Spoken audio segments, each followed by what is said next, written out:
Hello friends, નમસ્તે. વિનાશ કિચનમાં મારા સબસ્ક્રાઈબર્સ અને વ્યુઅર્સને મારી યુટ્યુબ ચેનલ પર નવા વિડીયોઝ માટે સ્વાગત છે. આજે બનાવીશું પોટેટો ચિપ્સ. એના માટેની સામગ્રી છે. એના માટે હું ત્રણ પોટેટો લીધા હતા, એને બોઇલ કરી લીધા છે, ઉપરની છાલ કાઢી લીધી છે અને હવે એને આપણે છીની લઈશું. સૌથી પહેલા બોઇલ કરેલા જે બટાટા છે એ આપણે છીની લઈશું.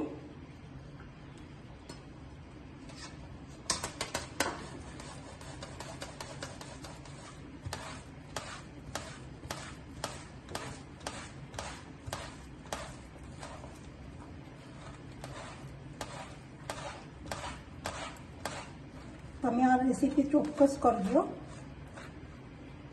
બહુ મસ્ત લાગે છે.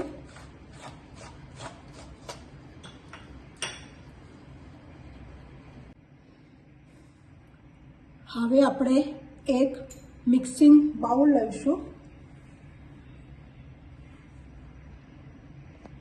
એની અંદર જે છીનેલા જે બટાકા હતા એને મિક્સિંગ બાઉલમાં નાખીશું.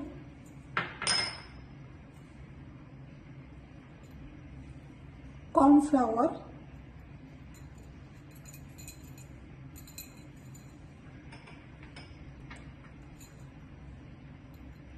ધાણા લીલા,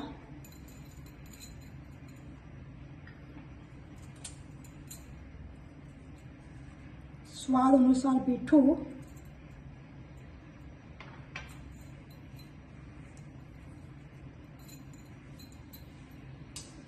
આ બધી વસ્તુને આપણે હલાવી દઈશું. હવે આ બધું મિક્સ કરી લઈશું.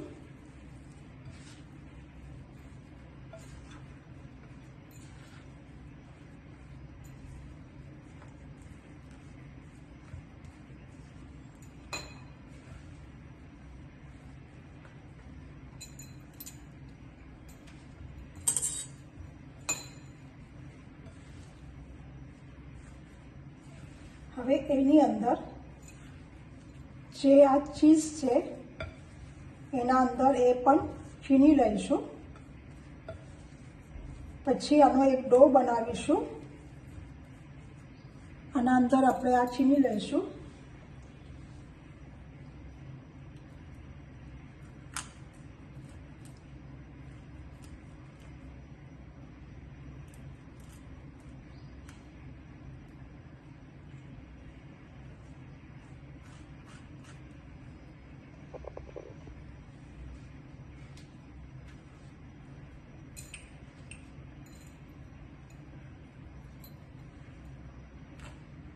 હું 4 ક્યુબ લીધા છે. એક ક્યુબ છે એ લગભગ 25 ગ્રામની હોય છે. એવી રીતે હું 4 ક્યુબ લીધા છે. અને મારા જે બટાકા હતા એનું વેટ લગભગ 350 ગ્રામ હતું. જે મારા વેઇંગ છે, મારી આ જે વેઇંગ છે એના ઉપર હું આને ગ્રામમાં ગણી લીધું હતું.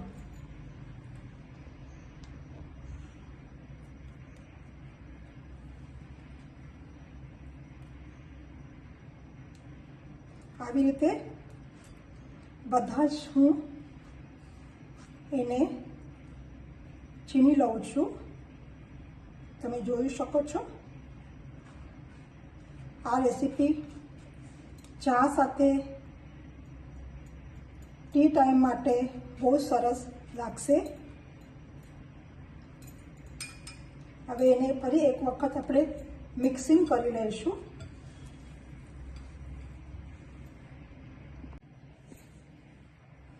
હવે આપણો ડો તૈયાર થઈ ગયો છે, તમે જોઈ શકો છો. હવે એના 2 લુઆ કરીશું.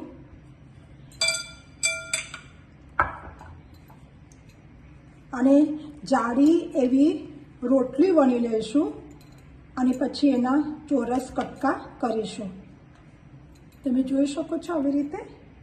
હવે આના નીચે હું કોર્નફ્લાવરનો સ્પ્રિંકલ કરું છું નીચે,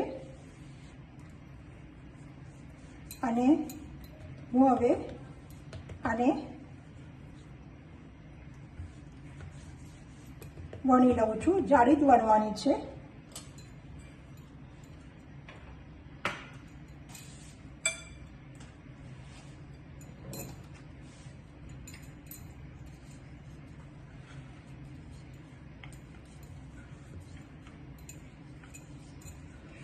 વણી થાય પછી ચોરસ એના કટકા કરી લેવાના અને પછી ડીપ ફ્રાય કરવાના છે. જો બટાટા છે એ બહુ નરમ નહીં હોવા જોઈએ, મીન્સ બહુ પાણીવાળા હોવા ન જોઈએ. જો વધારે પડતું પાણી હશે તો તમારો ડો બને નહીં. તો એના માટે તમને વધારે પડતું કોર્નફ્લાવર નાખવું પડશે. તો તમે થોડાક બટાકા કોરા હશે એવી રીતે જ એને છીણીને એનો માવો બનાવવાનો છે. આટલી મારી જાડી થઈ છે, તે જાડી કરવાની છે, તમે જોઈ શકો છો. હવે એને કટ કરીશું.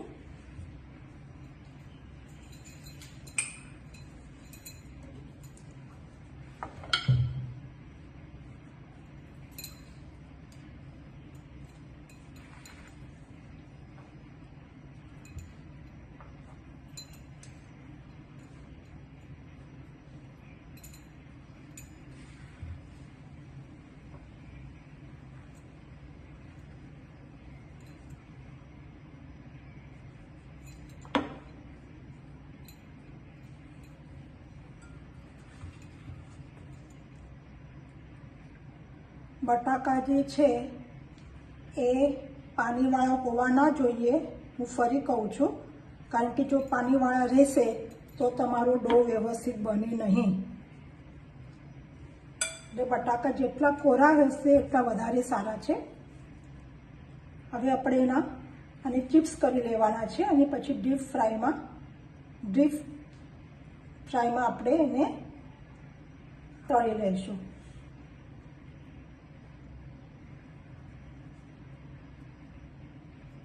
તમે જોઈ શકો છો મારું કેવું એ થાય છે, કારણ કે મારો જે બટાકો હતો એ થોડોક નરમ હતો, પાણીવાળો હતો, એટલે એની કાળજી તમને લેવી પડશે. પણ આ ખાવામાં બહુ ટેસ્ટી લાગે છે. તમે ચોક્કસ એક વખત ટ્રાય કરશો.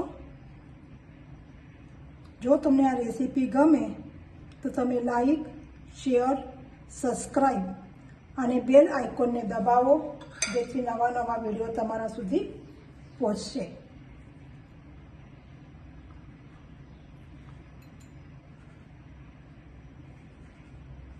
આવી રીતે બધા કરી લેવાના છે.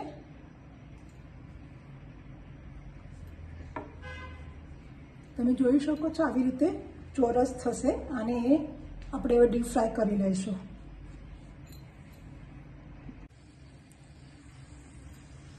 ઓઇલ ગરમ થઈ ગયું છે. હવે એની અંદર આપણે નાખીશું. ગેસની ફ્લેમ ફાસ્ટ રાખવાની છે,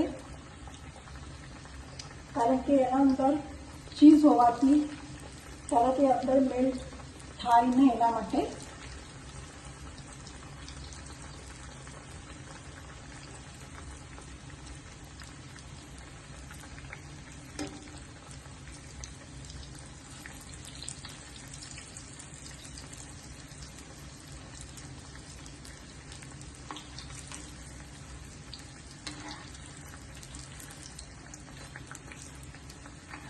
ખાવામાં બહુ ટેસ્ટી લાગે છે. તમે એક વખત ચોક્કસ કરશો અને કમેન્ટ્સમાં લખશો.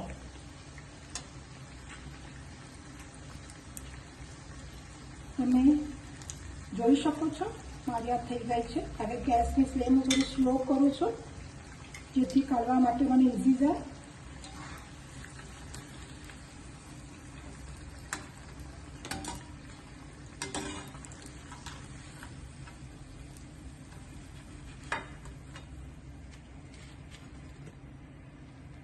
શકો છો. હવે આપણે બીજી નાખીશું. હવે ગેસની ફ્લેમ પાછી ફાસ્ટ કરી દેવાની છે.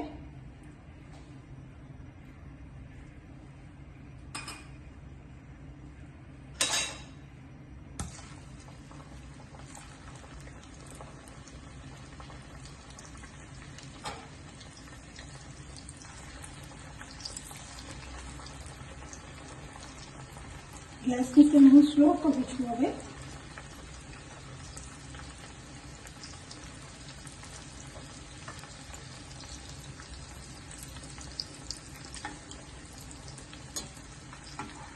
વરસાદની સિઝન ચાલે છે. ગરમ ગરમ ખાવાની મજા આવશે. અને આમાં બહુ વસ્તુની જરૂર પણ નથી. ચીઝ, બટાકા, કોર્નફ્લાવર, બસ ફટાફટ થઈ જશે. કોઈ મહેમાન આવે તો પણ તમે બાઇટ્સ કરી શકો છો ફટાફટ. લાલ ગુલાબી થાય એટલે એને તરત જ કાઢી લેવાના.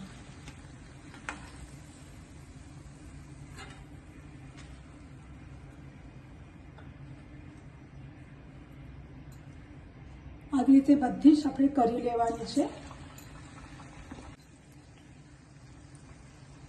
હવે હું ગેસની ફ્લેમ બંધ કરું છું અને આપણે કાઢી લઈશું.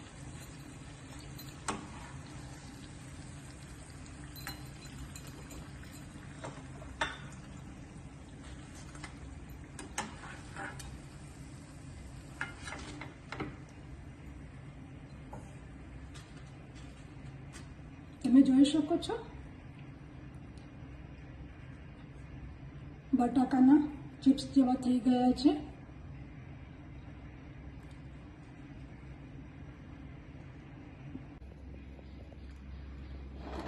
પોટેટો ચિપ્સ તૈયાર થઈ ગયા છે ખાવા માટે. ખુશ રહો, આનંદમાં રહો, મસ્ત રહો અને મેન એટલે ખાતા રહો. Thank you for watching.